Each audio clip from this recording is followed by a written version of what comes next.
thank y'all for allowing us to come in this room and do this in person. It's more than a post online, and to make the ask of my grandparents, I'm so blessed and fortunate to have all four of them here today. Aunts, uncles, cousins, my mom, dad, brother, family, friends that are more than friends. They are family. People that have helped in those videos, those late models early on that came off the hill at Punta Gorda Speedway, the trucks, the racing at 12 years old. And I'm pretty sure everybody on that side of the room questioned my dad's methods to our racing early on.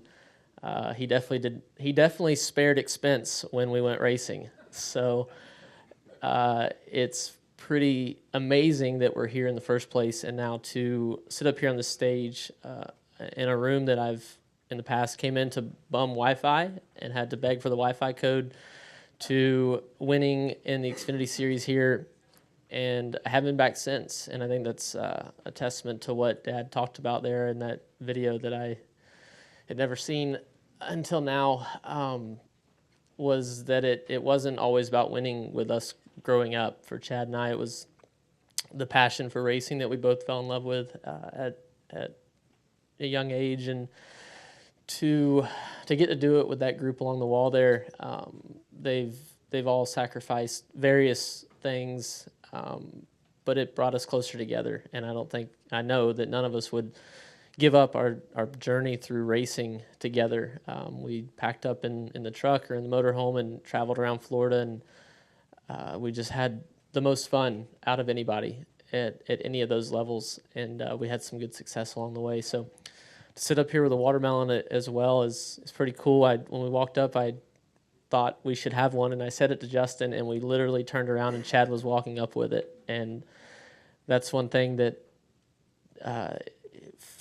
family is closer to me than anybody, and I don't apologize for that. And Chad's been there for me my entire career, and ever since he came into our lives when I was 6 years old, and we're closer than anybody, and I'll do anything for him. So for him to walk up, thank you, buddy, and bring that watermelon, it's incredible to find a home here, Trackhouse. It's kind of, I always laugh that it's Trackhouse, and we've truly made it a home, which is awkwardly ironic because my house is just a house at home in North Carolina.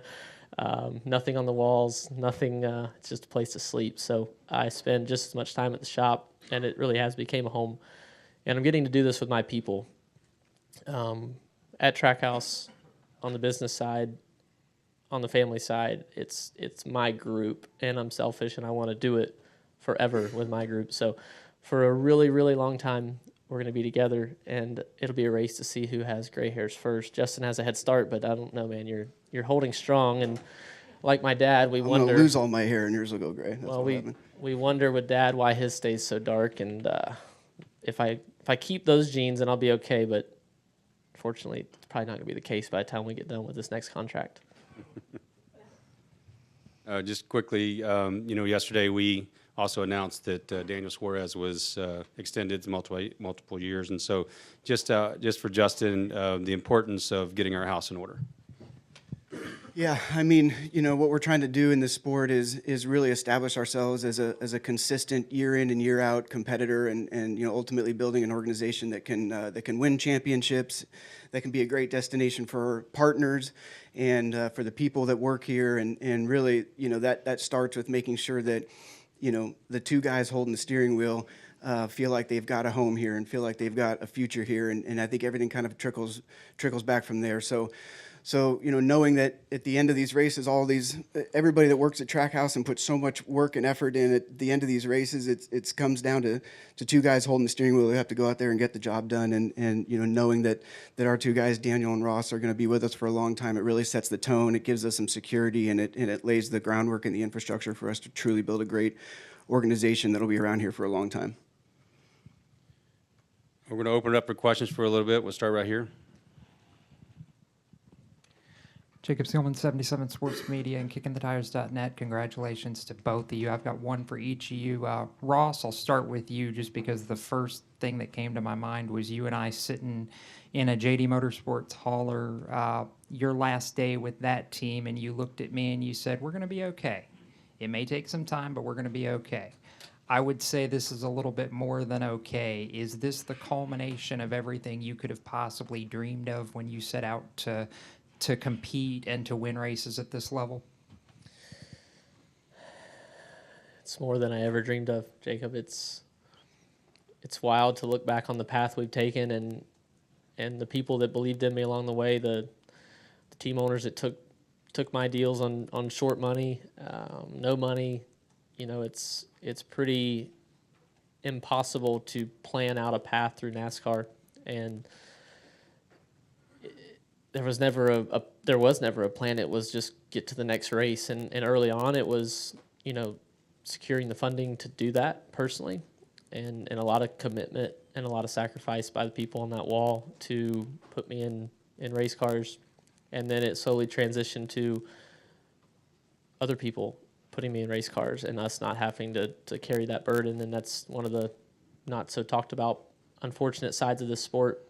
But making that transition was huge. I would almost say equally as huge to this transition now, to have the commitment of Trackhouse, of Justin, like I have now, is equal to those teams that took me, Johnny Davis, Shiggy Hattori. When you get into that section there of my career, there was no sponsorship, and it's almost scary how similar it was going into last year, how we had 10 races sold on the one car going into 2022, and we are sold out, you know, for 2023 now. So it's taken several people in my life to take those chances and pick me up whenever I needed it, put me back in my place when I needed it, and I learned more than I ever could have learned in a funded vehicle driving for guys like Johnny. And although the steps away from those organizations and those families were not always easy, they were not always pleasant to leave, but my dream was to sit here and have this exact announcement. And I didn't always do things the perfectly squeaky clean way, but it was with the thought that this was the end goal. And so I have tried to make amends for some of it through various ways in the past that you know, bridges were burned along the way, and I have relationships that I'm still working on in those past scenarios. So probably sharing too much, but I don't care. This is our time. It's our show. I'll talk about whatever I want. And yeah, that day was, I didn't know what was coming at me even that night. And to work through that and to just fight to stay at the racetrack, I think that's the biggest thing that one of the highest, most important things I tell any person that asks me that wants to follow in my footsteps is just, you have to be at the racetrack in some form or fashion. And we never lost sight of that. And Justin, every time this team comes at us with something, the word I hear from you and from, you know, a lot of your people is culture. What about that has made this team, this journey, everything you're doing, not just be able to survive, but now to have what you've got with Daniel, with Ross? I mean, that seems to be the one cornerstone that from the very beginning has made Trackhouse what it is.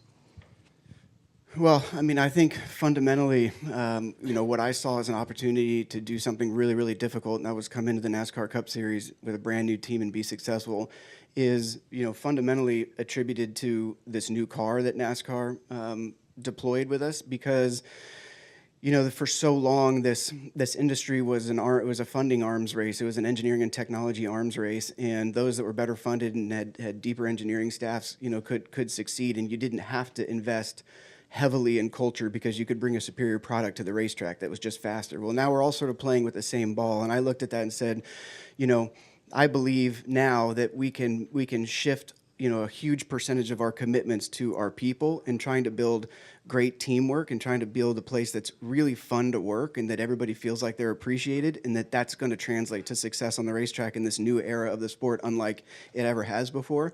So it's fundamentally in the DNA of this business to create an environment that unlocks the full potential of each and every individual that works for the company. And that means having a relationship with everybody. It means investing in the workforce and trying to do good work every single day to make sure that everybody feels like when they go to work that it's another extension of their home.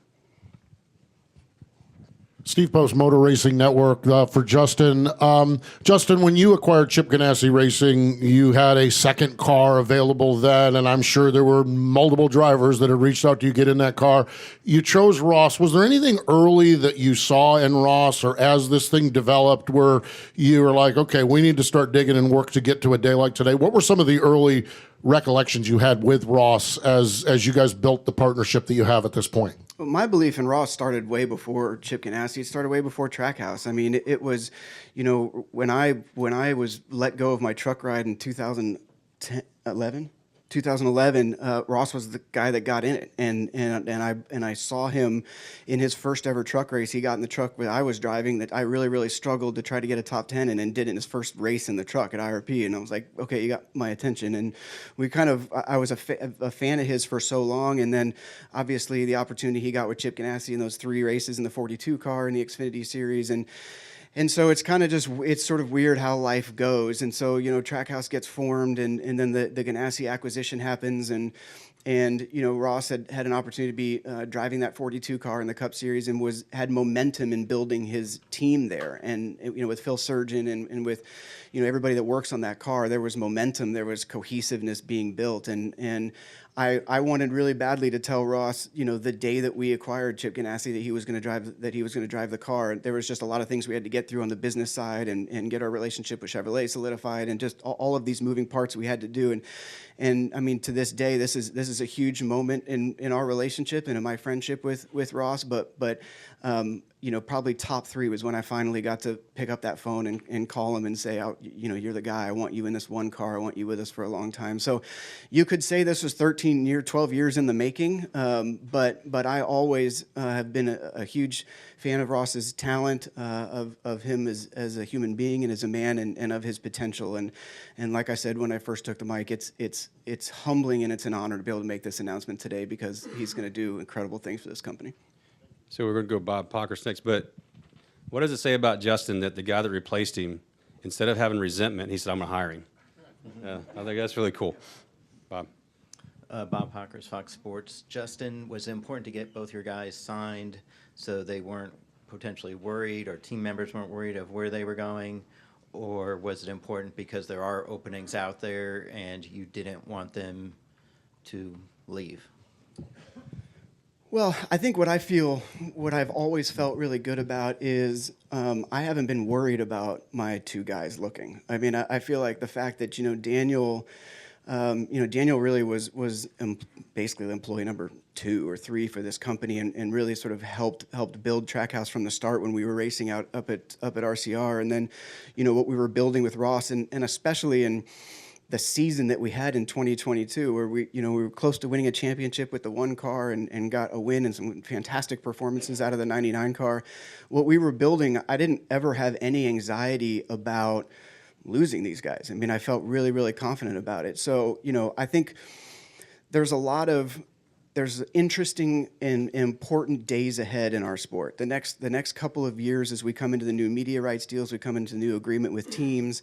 There's some unknowns, but there's a lot of potential really great days for this industry ahead, economically, financially, just operationally, everything.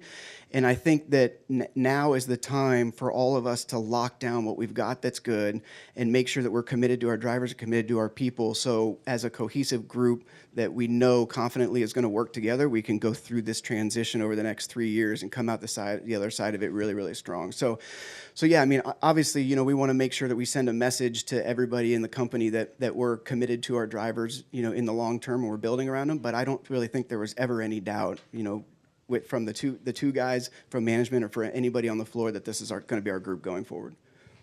So you have a question here? Greg Engel with Forbes. Congratulations. I have a quick question for both of you.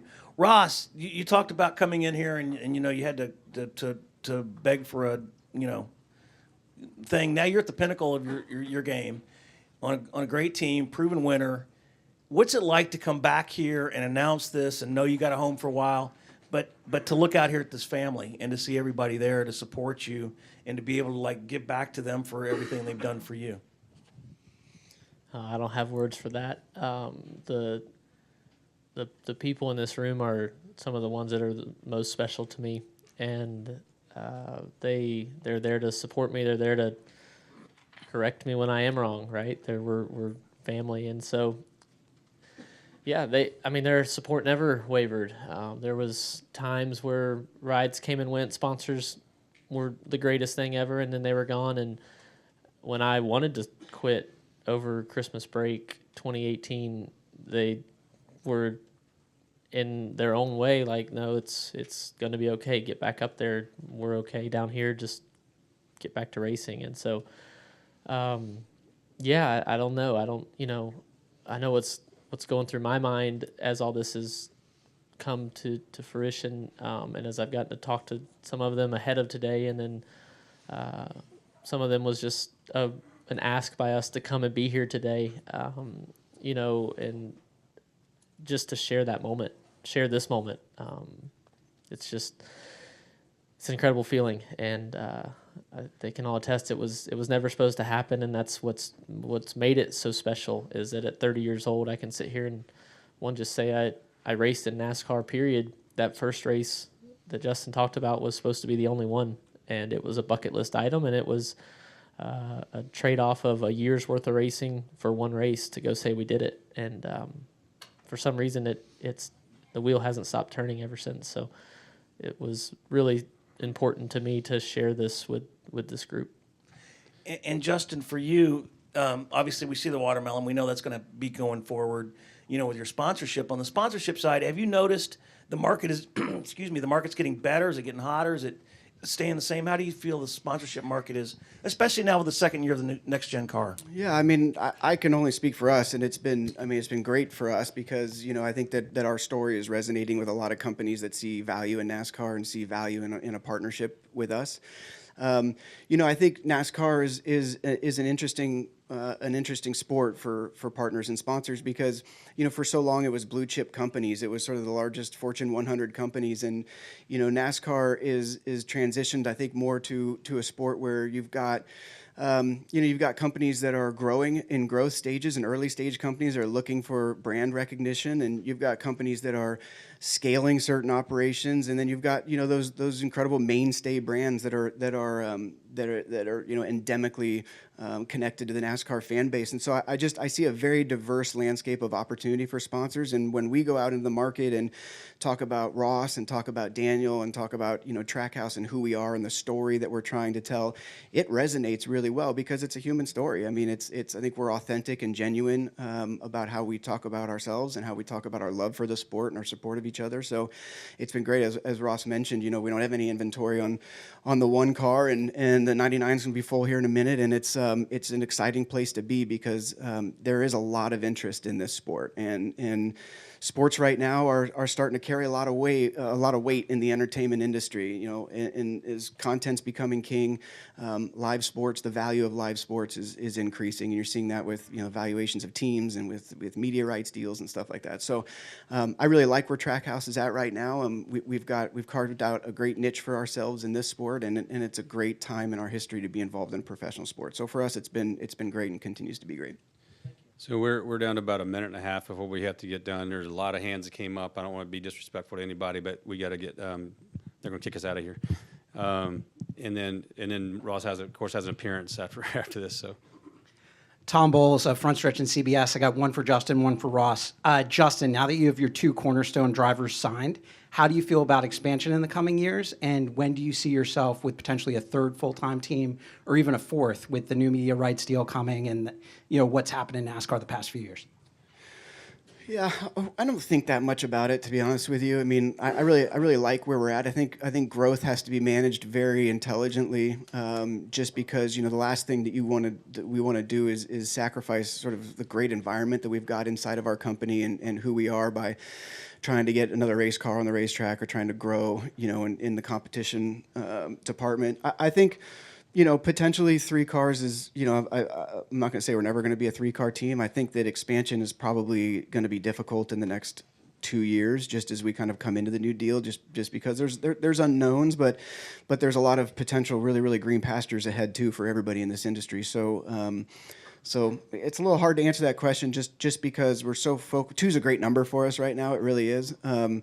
3 could be better. I think there's diminishing returns beyond 3, personal opinion in this sport. But I'm happy where we're at. I think we just got to see what the next deal looks like for everybody. Thanks. And then for Ross, now that you're signed to this long-term deal, have you thought about if your driving style is going to change a little bit at all, either consciously or subconsciously? It has to feel a little bit different. It has to feel great. But for the first time in years, you're going to sleep at night. You're not worrying about the next race or what might happen next year. You know where you're going to be for the next 5 years, 6 years, 7 years. And does that change your on-track approach at all? Just because of your style of aggression and some of the run-ins you've gotten in with guys the last couple of years? My driving will never stop evolving. I think the day that I think that I've internally or mentally have it all figured out will probably be the day I announce my inevitable retirement. I can't imagine a world where I pull on the racetrack and I know everything. I've never ran a perfect lap.